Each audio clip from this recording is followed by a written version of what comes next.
Hi, this is Dr. Osesa Oliver with another episode of the Way to College podcast. And one of the amazing things about the podcast is just the opportunity to connect with folks from all over the country, from all over the world. Initially, I started the podcast looking to connect with folks within my network. Since then, we are, I don't know, almost 4 years into this experiment, and it has that network has expanded significantly. Today is a new addition to the network, and I'm really excited to hear her story. But before I say anything else, I'd like to let her introduce herself. So, Kelly, would you mind introducing yourself to our listeners out there?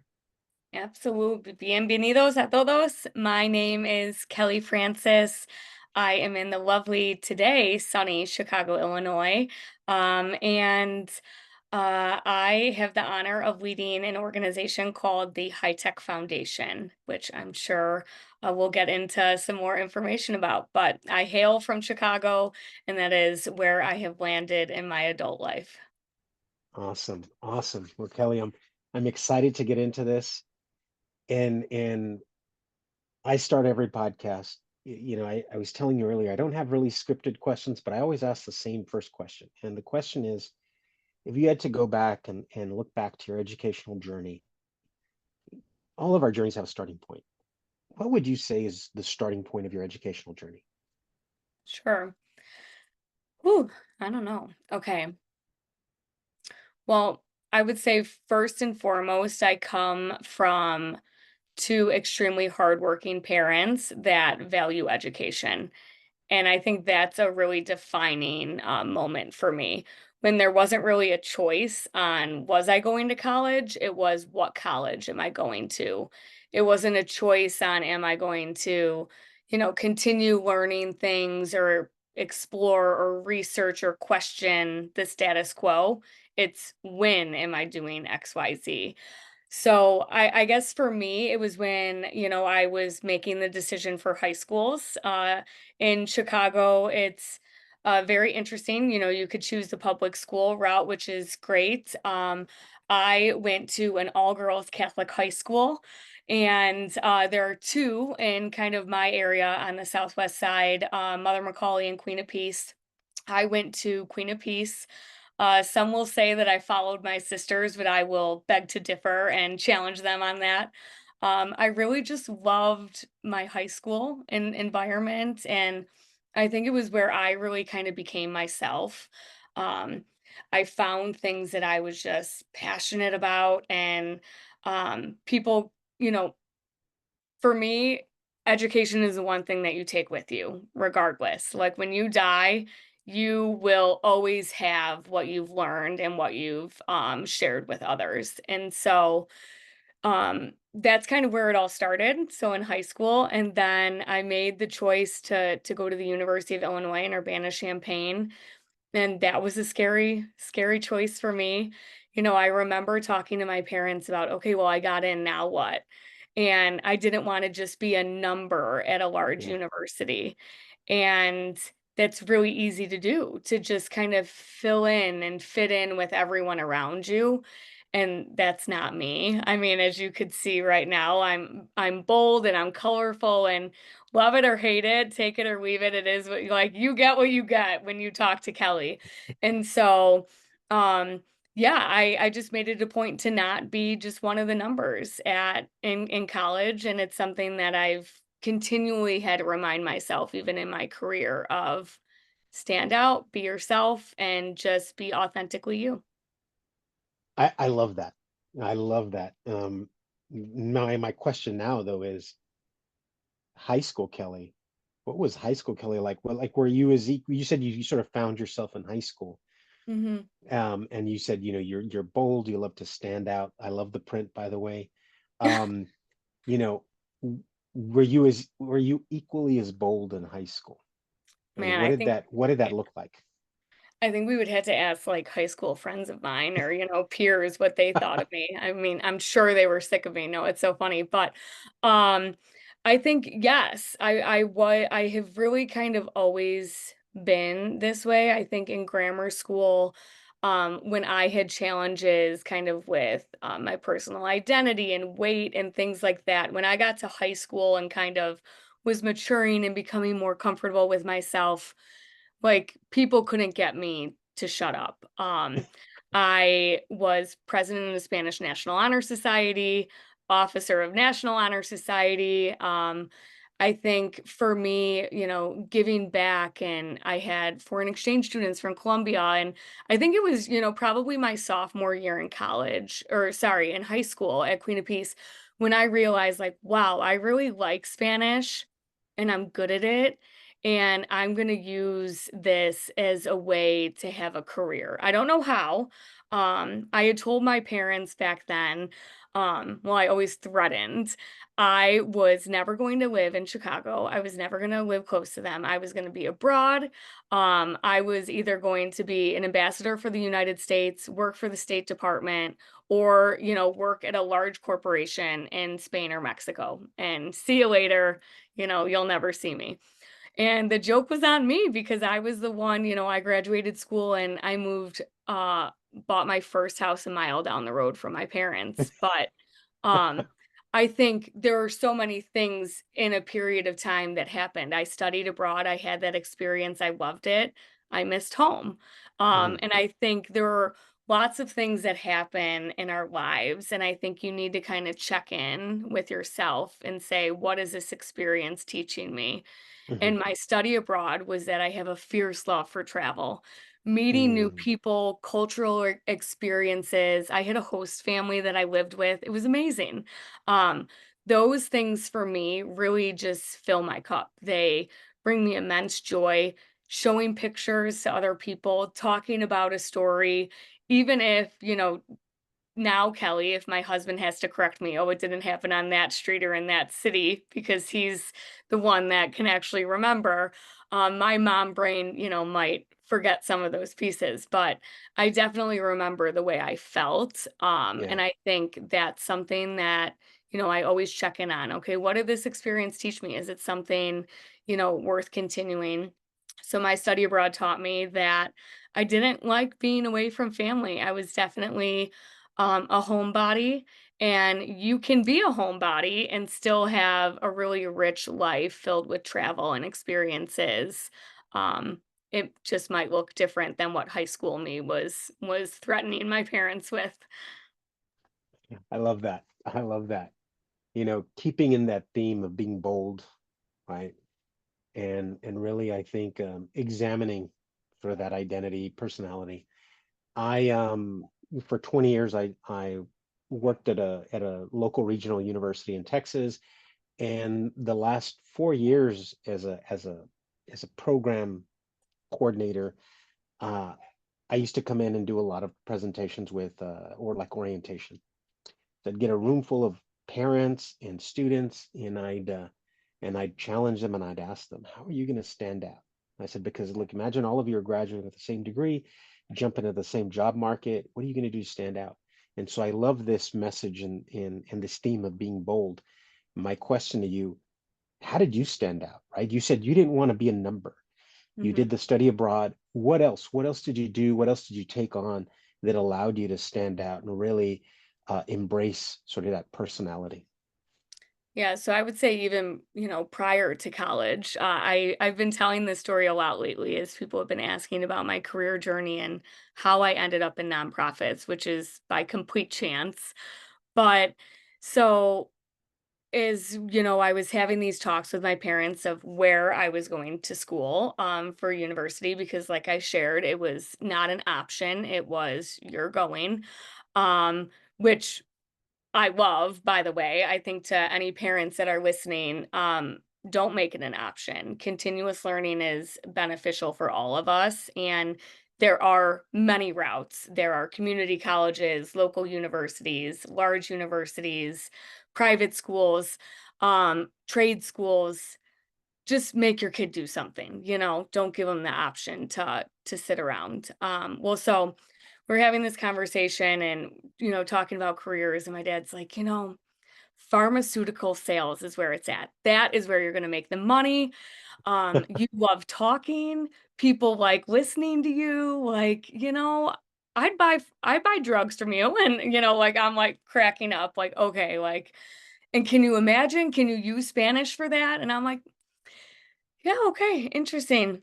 I'm not doing that. I am going to go to the University of Illinois. I'm going to study Spanish and business, and that's what I'm going to do. And I think for me, it was my dad is an entrepreneur. He worked, gosh, I think it was like 40 years at the phone company that had a billion names here in Illinois. Started out, I think, as Illinois Bell. Um, but so always had these side jobs to pay for mine and my siblings' schooling, and it was, for me, such a telling thing of if he's willing to work nights and weekends and holidays and come home for a quick meal and a shower and go back out and go to work, clearly education is important, and I didn't want to let him or my mom down, and so I went in and I said, "I'm gonna do this."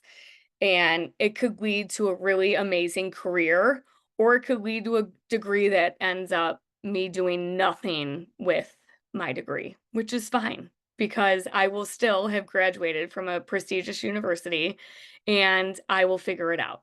Um, and I think that's like what's most important in life. Like you will pivot a million times. High school Kelly was never gonna work in the nonprofit industry. And if I went back and told myself, my younger self, okay, you're gonna work in nonprofits, you're gonna live a mile from mom and dad, you're then gonna move and to another neighborhood and you're gonna have children and they're gonna be in a school system that has a dual language program. I would be like, yeah, right. Like this would never happen.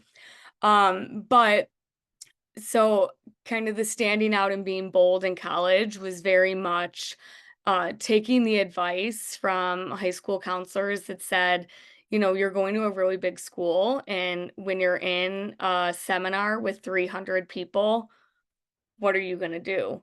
And I was like, "Oh, well, I think what they want me to say is I'm gonna sit in the front row and I'm gonna be really attentive and I'm gonna raise my hand," and that wasn't me. I'm not a front row sitter, kinda middle of the pack, Um, but I always paid attention, and I made it a point, on the first day of every new class to introduce myself to the professor and the TA, and to let them know that I would be contacting them if I had any issues.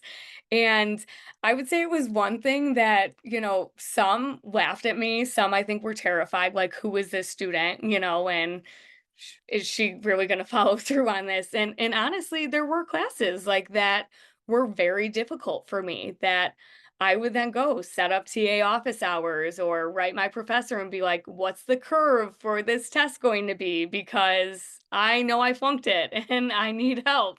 Um, but I think it takes like recognizing those things and owning it. That was some of the best advice that I had gotten was to introduce myself and um, you know, make notes of things they like. They're humans too. And so I was like, I had one professor that liked scarves and collected them from their travel. And so made it a point, like on a really big test, I wore a new scarf and afterward was like, oh, thought you would want it. Like, not that it gave me any additional points, but like then they remember, oh yeah, that student remembered something that I talked about in a class. And I still do that to this day. I use it in networking. I take notes and things that some people might be like, "Wow, that's really creepy." I find it as like connection points of, I spoke with this individual and she had gorgeous green eyes and like, but that is what I am going to remember about them when I see them again is, "Oh my God, her eyes." And I met her in New York City at this event.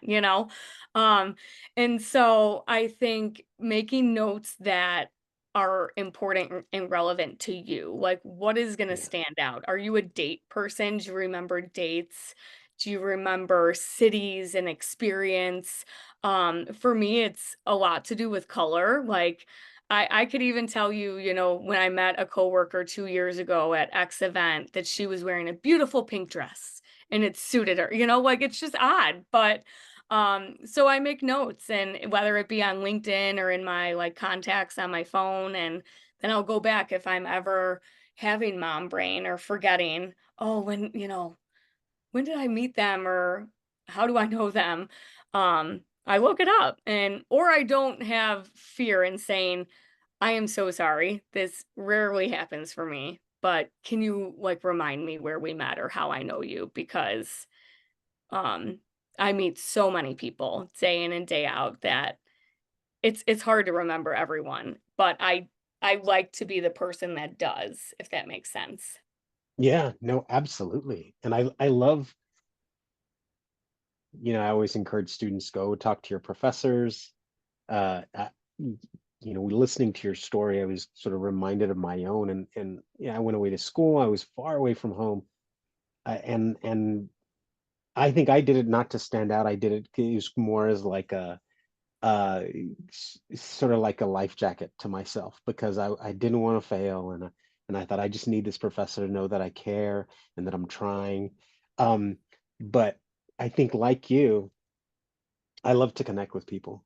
And so I remembered things about the professors. I remembered, things that they collected, their travels, conversation pieces or Mm. points that I can come back and follow up on. So I love that. I love all of everything that you shared, because I think absolutely paying attention to those things and connecting really matter, especially in the university. I think more so than we let on. And I know it never feels like that's something that is shared with students, but just because Yeah. it'll serve you so well even post college, right? I mean, I imagine, like you said, in your work, remembering this woman with the green eyes that you met in New York, and the other little things And about if the folks Erica that you're gonna meet. listens to this, she's probably rolling her eyes because I actually told her, yeah, I told her at our last event, like, oh my gosh, I can never forget you because your eyes. And so yes, no, and I think to your point too, like you said, I always looked at it as a life jacket and there are two perspectives to them both. The kind of positive,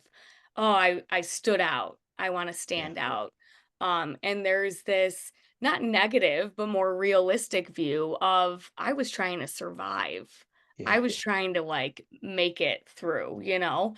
And I think when I was in it, I was definitely like, "Man, this is my life jacket. This is, like, how I'm not going to fail." Hmm. Now when I look back, I look at it from this very positive lens of, "Oh, I Yeah. probably I stood out in such a way," when probably not the case. Um, yeah, and I think I was also just one of those students, like, I would not wear pajamas to class, like, like, it is so funny because even now, like, loungewear is for lounging or working out, like, it isn't for being seen outside of the house, and if I am, even, like, by a neighbor, I'm like, "Oh my god," like, and they're like, "What?" That's like normal wear, normal clothing, but I think it's something about, like, putting your best foot forward, like, how would you want anyone, um, Hmm. to meet you and to see you? And, sometimes it was for me in clothing or jewelry or, you know, um, the notepad that I brought with me and the colorful pen, Yeah, but I think all of those are, like, reflections of us, yeah. so I love that. I love that. Yeah, absolutely. You're you're in college, and you said you're majoring in Spanish and business, correct? mhm. And you're doing this with an eye towards what? What is it that you are hoping to do after college? Yeah, so I either wanted to work for a large corporation abroad. I had said Spain or Mexico. Um, I studied abroad in Barcelona my freshman year, and it was the summer after my freshman year, right before starting my first internship. And the summer session was hard. I almost didn't go. My grandmother was pretty sick, and it was kind of this decision of do I stay? Do I go? And, I was kind of told I think it was like an 8-week experience. Like it's 8 weeks. And if something happens in 8 weeks, you know, that's life and we'll cross that point when it happens. Um, Still to this day, I like can't believe it because I swear, I'll get choked up, but I swear my grandmother waited for me. She passed away. Um, I'm so sorry, a couple days after I had gotten home and got to see her. Um, but what I think I learned from that is there's so much fear in the unknown. Hmm. There was fear, I remember signing the paperwork for this loan to have this once in a lifetime opportunity is what I was selling it to my parents. And my dad, shows the paper and he said, "You're financially responsible for it. If you want this experience, you're gonna figure out how to pay for it." And I'm like, "Okay." And as I'm signing it, I'm like, "What am I doing? Like, am I crazy?" Now I'm laughing. I'm like, "Why didn't you do more? Like, why did you only do 8 weeks? Like, what?"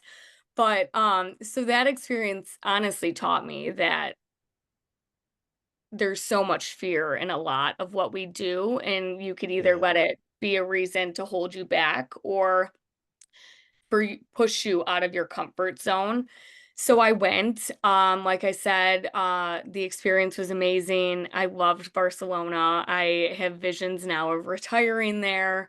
Um, which would just be magical. But it also taught me, yeah, I'm a homebody. I really like being close to family and friends, which Illinois is kind of where that's at.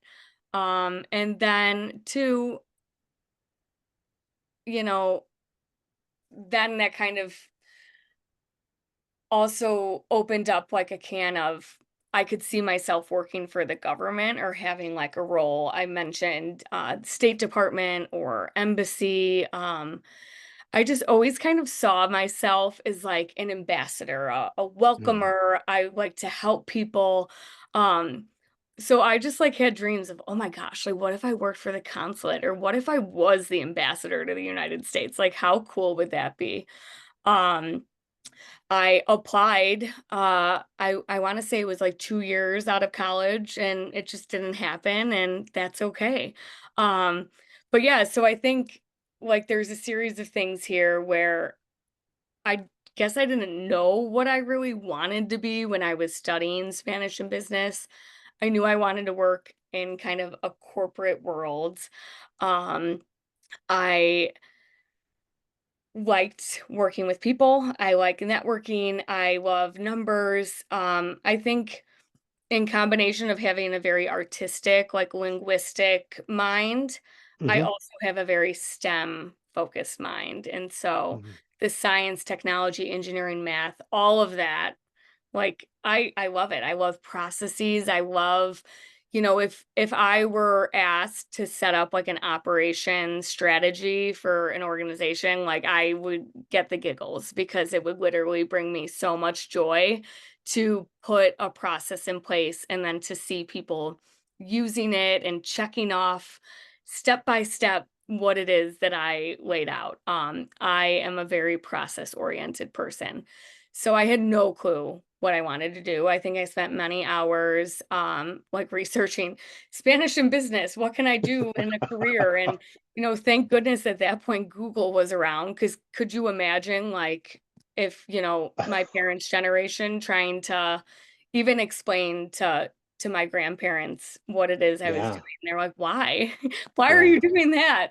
Um, and I get questioned all of the time, like, "Are you Hispanic?" And no, I'm not. I think in a previous life I was.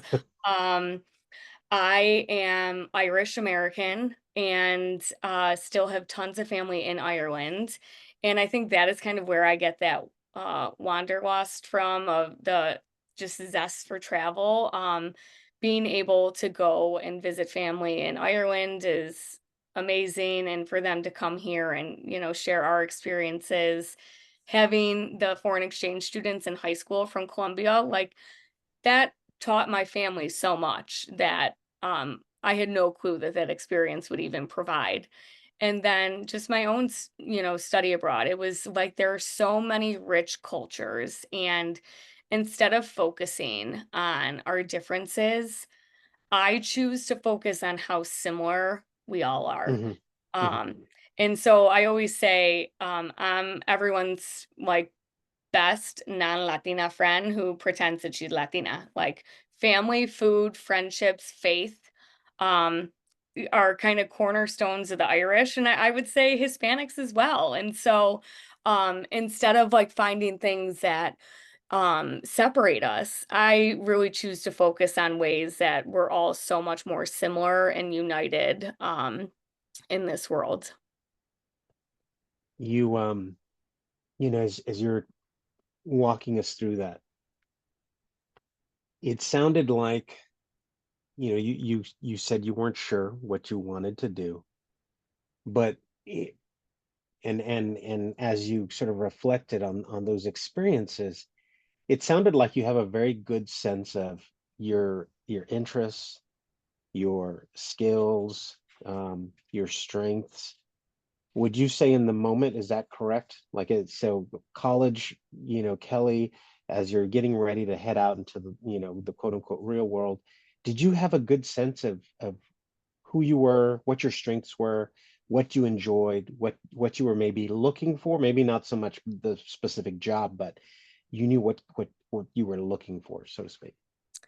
Yeah, I think I had a very good like self-identity and sense of self. I would say from a very young age, my parents just did a really amazing job at teaching me and my siblings that we're all different. Mm, We can do different things and we could all find our own paths to success, and that's okay. And I think now as a parent, I really like expect respect that, and it's something that I try and emulate because my kids are so different. And when I look back at high school and college me, I did very much know this is a strength and a skill to know another language. And my parents did a really great job of complimenting, like, oh, you do that so nicely, or you are just a networker. And my mom will say, I hate networking. I don't like talking to people I don't know. And while I don't necessarily like it, I don't seek it out. I love meeting new people. And so hmm I'm kind of like, well, I just don't call it networking and then it's fine.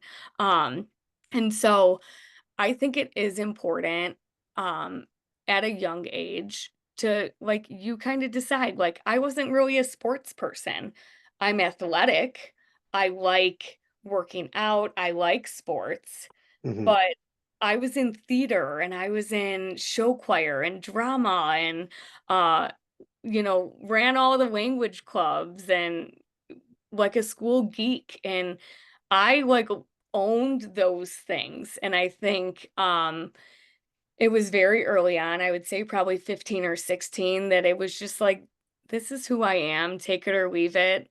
Um, and I would say much hasn't changed for me. I'm still very much like a theater nerd.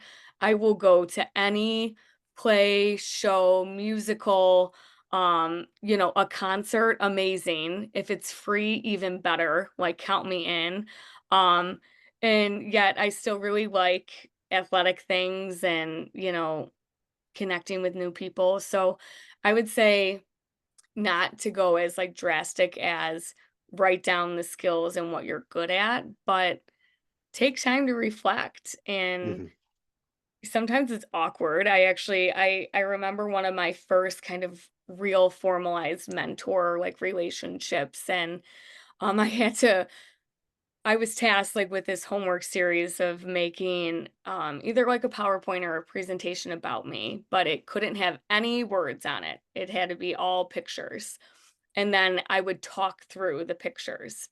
And um, it was about myself and goals and aspirations. And at the time, I was like, goals and aspirations. Like, the aspiration is to get through the end of the workday and to go home. And, like, I wasn't looking so far into the future. It was very much one day at a time.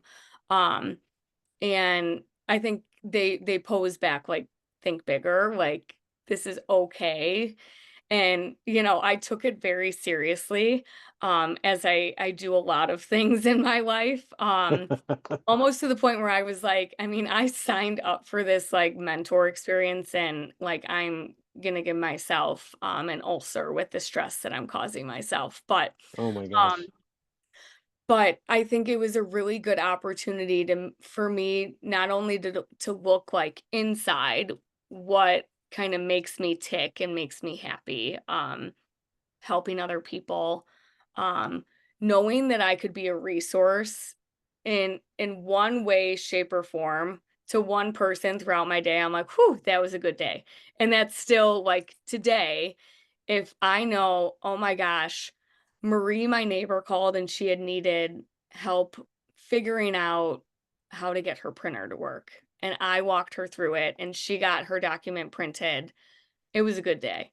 Um, and that might not have even been on my list in the morning of like Yeah. things to accomplish for the day, but it's to say, our skills and who we are, it shows up both in our personal life and our professional life. And there's going to be some work days that are hard and that you don't accomplish half of what you want, or you feel defeated, or you're told no.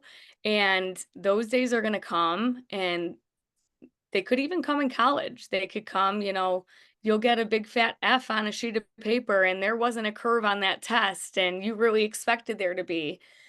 Yeah. And in the moment, it is the worst thing ever. Worst day.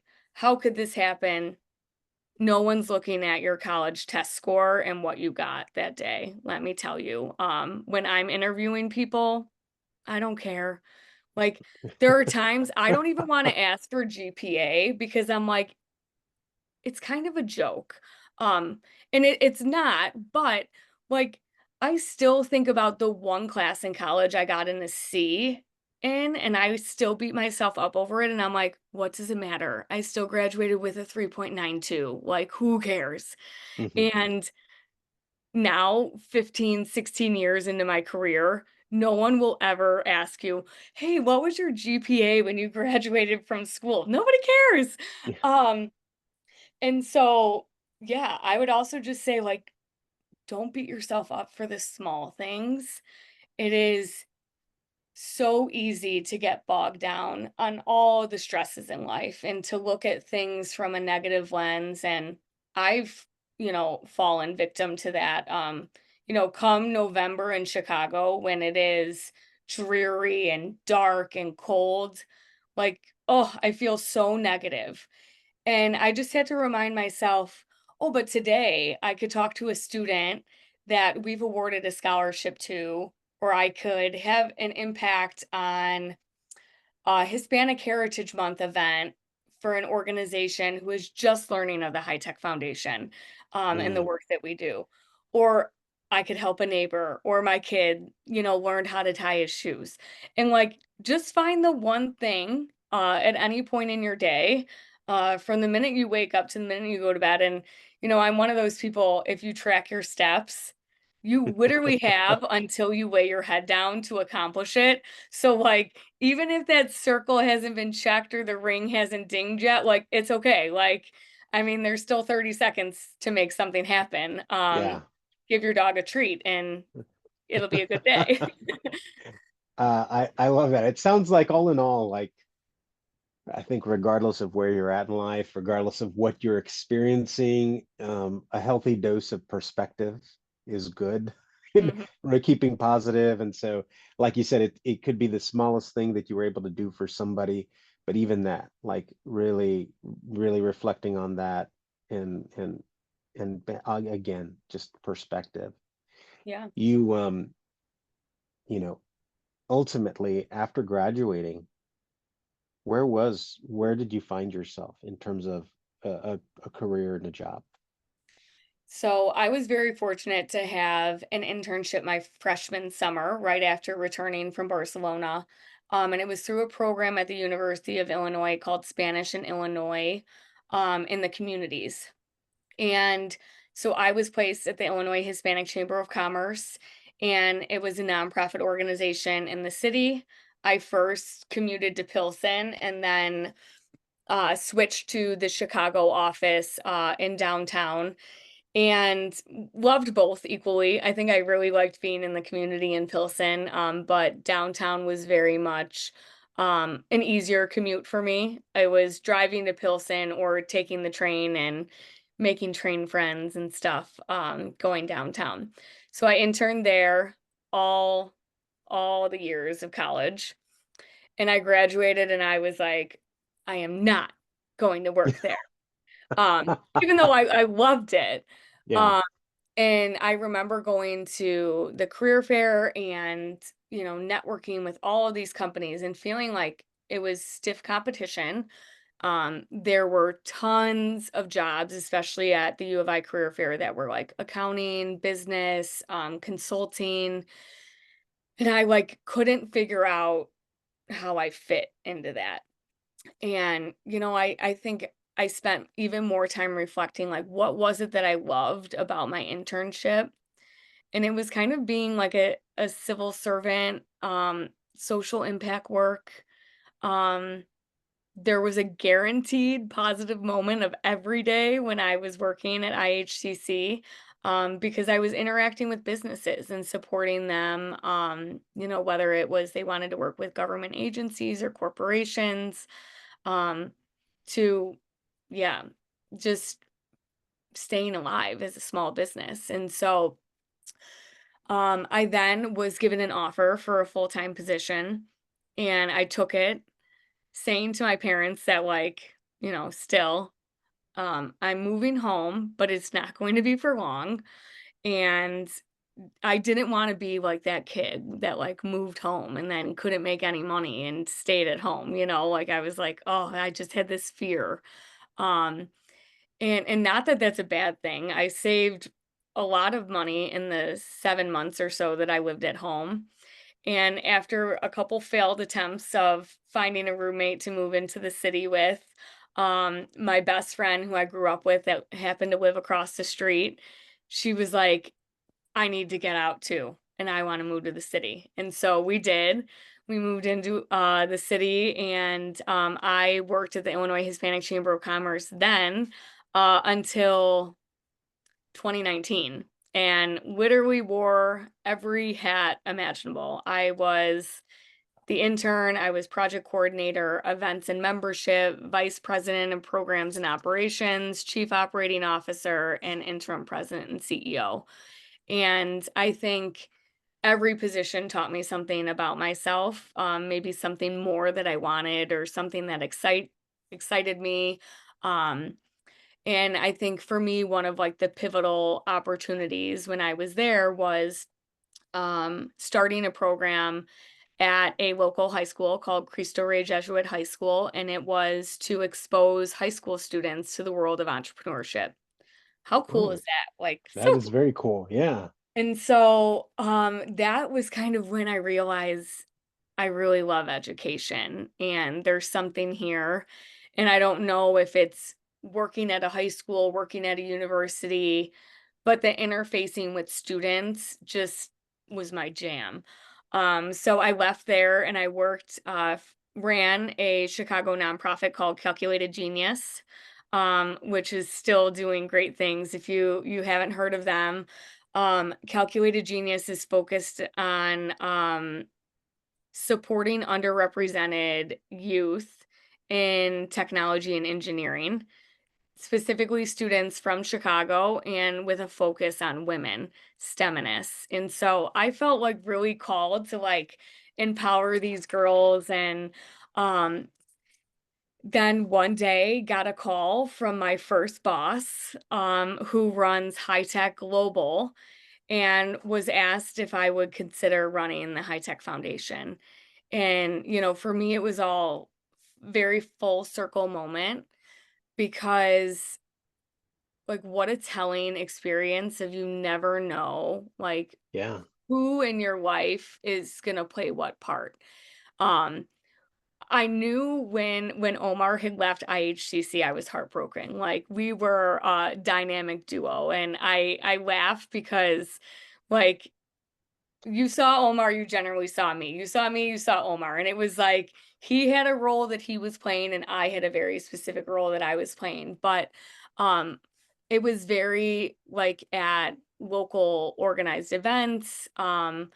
like, it was just comfortable because he was a leader that I grew under. I Hmm. found who I was as a professional. He respected me and challenged me, and I think Yeah. we all need those people. So when he left, I was heartbroken, and, um, so when he called, I, of course, was like, I mean, "This has been 5 years in the making, where have you been? Um, how dare you leave me, to suffer?" No, but I think, like, every kind of position in life, like, even the period of time in there that I was unemployed, you know, what a challenge of Hmm. Yeah. telling someone who every day got up and commuted to work, one day you're just not gonna get up and commute, and it's Yeah. like, and I was terrified. I had a 9-month-old baby, my second son, and I had a 2-year-old running around, and my husband had just started a new job. And Yeah. I was like, "Oh my god, like, are we gonna afford life? Like, you know, can we afford our mortgage? Do Yeah. we have savings and a backup plan?" And, um, luckily, I got hired for Calculated Genius, soon after that, and so there wasn't that long of questioning and imposter syndrome seeping in, but it's always there. Yeah. Even now, I'm like, okay, how are we looking financially? Do we have a safeguard? Are there plans in place? What if I got sick? What Yeah. if you got sick? And while they're horrible thoughts to have, I think as an individual like me that is so focused on planning and strategy and, the operational and foundation elements, if those things aren't in place, um, I get really nervous and scared. Mm. Um, so I came to the High Tech Foundation in 2022, and it's been amazing. Quite the journey. So Kelly, tell me about the High Tech Foundation. What exactly is it, and what do you all do? Yeah. So the High Tech Foundation is a national nonprofit organization dedicated to uplifting the next generation of Hispanic technology talent. And there are three pillars to the work that we do. Our flagship program, which is scholarships. We've awarded over $1.5 million in scholarships since Wow. 2017, to amazingly deserving students across the United States in all varying degrees of technology. And, I get a lot of questions about that, like technology, like how broad can you. And Yeah. it's very broad because I was the type of student, technology touches everything. Yeah. And it really does. And so, to a student that could be pursuing a career, let's say in the financial services industry, are you looking at cybersecurity? Are you looking at back end processes? It's technology. And Yeah. so, to anyone that's maybe questioning that, like, definitely check out our website and be sure to apply because chances are you would fit the mold. And so then we pair our students with mentors from the high tech global community, professionals in the industry that can help them set up kind of some goals for the year. And it'll vary for everyone. Yeah. Freshmen to PhD level students obviously have very different goals in mind. Freshmen, sometimes it's just surviving as a first generation college student. Did um, was I prepared enough for, like, my move to school? Sometimes you don't have family that will provide the supplies, Yeah. and so having, somebody else to talk to of, like, "This is what I have going with me, what am I missing?" And then kind of the next step is, like, "I'm settled in at school, what should I be doing?" Um, and so our mentors are just a fabulous resource for our students to instill a little bit more confidence. The idea of like, I look like you, I share a similar story, um, and like you belong in the industry, and we're here to support you throughout that. And then the last pillar is career development support. So, linking our students with internship and full time job opportunities. And even beyond that, just connections in the Hmm. industry. This year it's fun. We have a new system where we're kind of gamifying it a little bit, where students will get points for their mentor meetings and for taking online learning modules at their own pace in this learning management system that we have. And it could be everything from the art of negotiation, maximizing your LinkedIn profile, personal branding, um, mock interviews, stuff like that, all related to career, some tech focused, some not. Um, so they get points, and the students with the most points will be the ones that get to come in person to our large summits that High Tech Global puts on. So super excited about that. Um, and yeah, I mean, I just have the amazing opportunity to make people's day by telling them they get a scholarship, and it's not my money, but I mean, they earned Yeah. it, and finding ways to help them. And it's just something I love to do. I one, congratulations. Congratulations on the position, on the work. One thing that I just in listening to you and learning more about high tech, the high tech foundation, I love because I think there are a lot of you know I'm grateful to all of the organizations and folks working in the nonprofit industry. Um, I have served on a couple of boards and worked in nonprofit while I was a college student, and so I'm familiar with the work and the space. But to see an organization that is, not only providing the scholarships, but then coming back and the money's great. Everybody can, right? Especially, our first gen students, students that are, struggling just to, because, the costs add up real quick.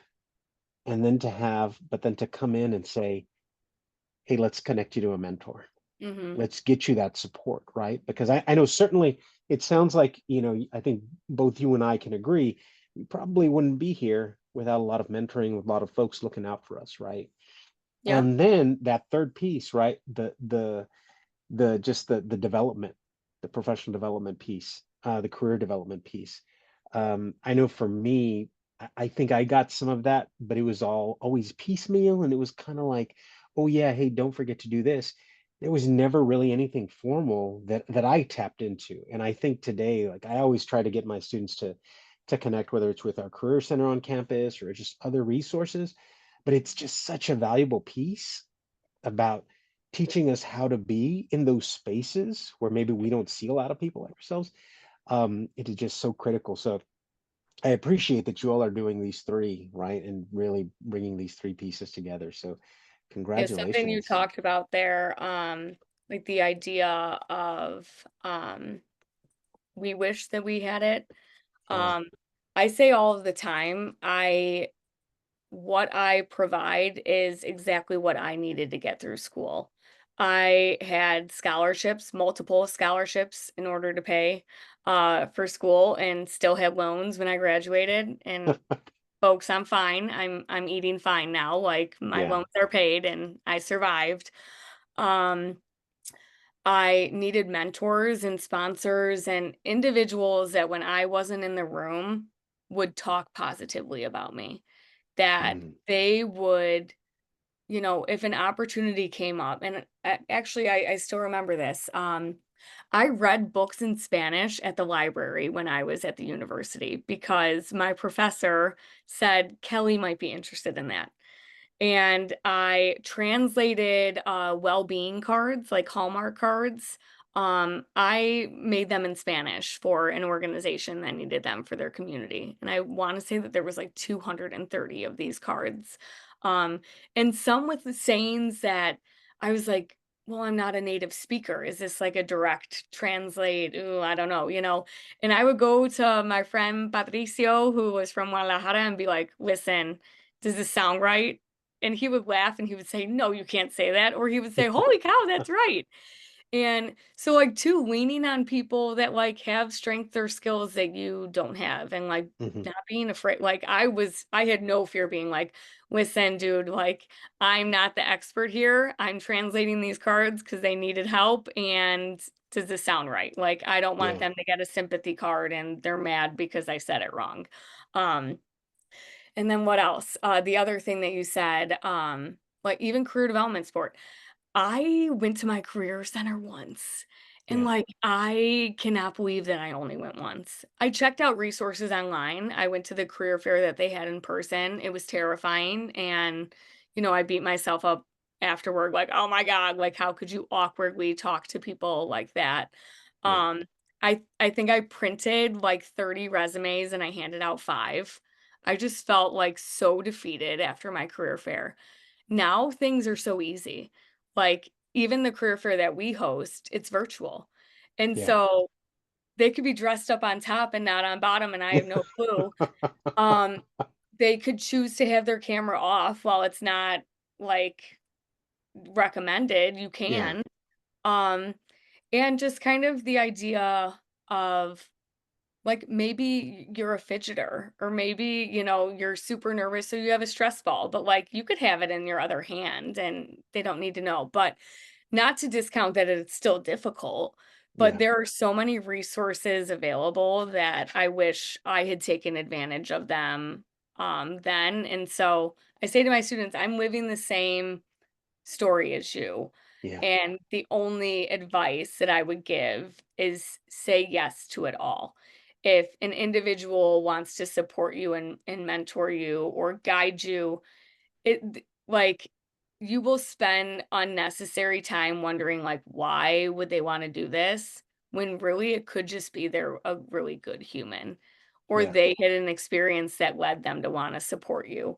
And so, yeah, I have a tendency, I say yes to everything. I will overbook my calendar, even especially when it comes to helping high-tech scholars, old students, STEMinists from Calculated Genius. If they write me, I'm like, book a time on my calendar, because I think for me, what I have found, there are individuals in my life that will champion and cheerlead for me when I need it most.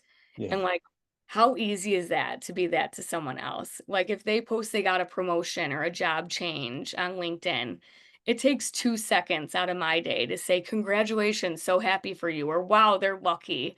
Yeah. Um, but it makes such an impact, and, like, the people that do it for me, I'm like, "Oh my god," like, they wrote me a message or they took the time to celebrate me. And so, I would also say that, while we're all on this journey, is to think about how you can be a cheerleader and a supporter to others, because there's definite times when you need it, Hmm. and you'll find it comes a lot easier your way when you are also doing that for others. Well, I couldn't agree more.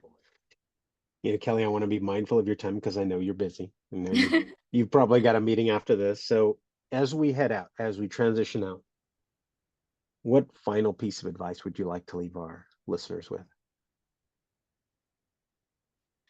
So I would just say to be authentically you, and whatever that looks like, and to spend time, like we had talked about earlier, of reflecting what it is that you're good at. And we Hmm. all bring so many strengths and skills to the table, and there's a career in all of them. I will tell you that. And if you want, to have like an exploratory talk through like the art of what's possible, I would love to offer that to any of your listeners, and welcome them to connect with me on LinkedIn or to send me an email. And I'd be happy to connect, especially if it's a student who's getting ready to go into school. Um, High school students through college students can receive support from the High Tech Foundation. Even those that are not Hispanic can be a part of the network and take advantage of career resources and get additional support. And I think for me, it is tap into your network, be authentically you, um, and be bold. When it feels uncomfortable, you're Yeah. probably doing something right. Oh, I love that. I love that. when it feels uncomfortable, you're probably doing something right. Kelley, thank you. Thank you. Thank you for your story. Thank you for so much wisdom there, so many great tips. I appreciate it. I know our listeners will appreciate it, all of it. And I'll be sure to share your contact info when I post the recording. So Thank you thank you so much. again. Yeah, no, thank you. This concludes another episode, the Way to College podcast. Thank you for listening. Thank you for tuning in. Please remember to follow, share, subscribe, all of that good stuff. And do me the favor of sharing the podcast with one other person. I'd appreciate it. Thank you, and we'll talk again soon. Bye bye. Thanks so much. Bye.